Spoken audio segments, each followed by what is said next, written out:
ఒలింపిక్స్లో 2 పతకాలు సాధించి భారత్కు గొప్ప గౌరవం తీసుకురావడంతో పాటు ప్రపంచవ్యాప్తంగా పేరు పొందిన అథ్లెట్ నీరజ్ చోప్రా పెళ్లి ఘనంగా జరిగింది. ఈ పెళ్లి వేడుక చాలా తక్కువ మంది సమక్షంలో ప్రైవేట్ కార్యక్రమంగా జరిగింది.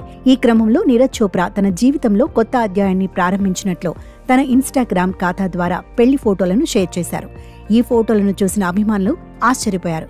సడన్ షాక్ ఇచ్చారేంటని పలు రకాలుగా కామెంట్లు చేస్తున్నారు. అయితే నీరజ్ చోప్రా పెళ్లాడిన హిమానీ మోర్ ఎవరా అంటూ తెగ సెర్చ్ చేస్తున్నారు నెటిజన్లు.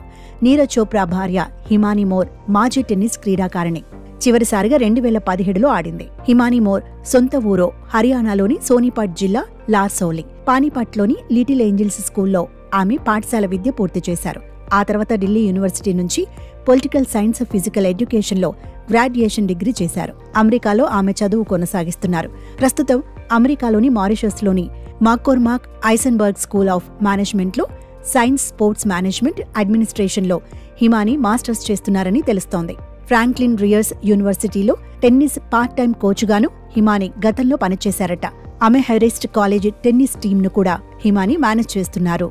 తాను హిమానీని పెళ్లాడానని ఇన్స్టాగ్రామ్ ద్వారా వెల్లడించాడు నీరజ్ చోప్రా. అయితే వీరి వివాహం 2 రోజుల కిందటే జరిగిందని నీరజ్ అంకుల్ భీమ్ వెల్లడించారు.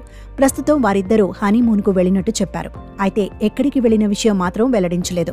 హిమానీ అమెరికాలో చదువు కొనసాగిస్తున్నట్టు తెలిపారు. గతేడాది జరిగిన పారిస్ ఒలింపిక్స్ క్రీడల్లో జావ్లిన్ త్రోలో నీరజ్ చోప్రా రజత పథకం కైవసం చేసుకున్నాడు. 2021 టోక్యో ఒలింపిక్స్ క్రీడల్లో స్వర్ణ పథకం కైవసం చేసుకుని చరిత్ర సృష్టించాడు. వ్యక్తిగత విభాగంలో ఒలింపిక్స్ గోల్డ్ గెలిచిన 2వ భారతీయుడిగా నిలిచాడు. ట్రాక్ అండ్ ఫీల్డ్ ఈవెంట్లో స్వర్ణం సాధించిన తొలి ఇండియన్ అథ్లెట్గా చరిత్ర క్రియేట్ చేశాడు.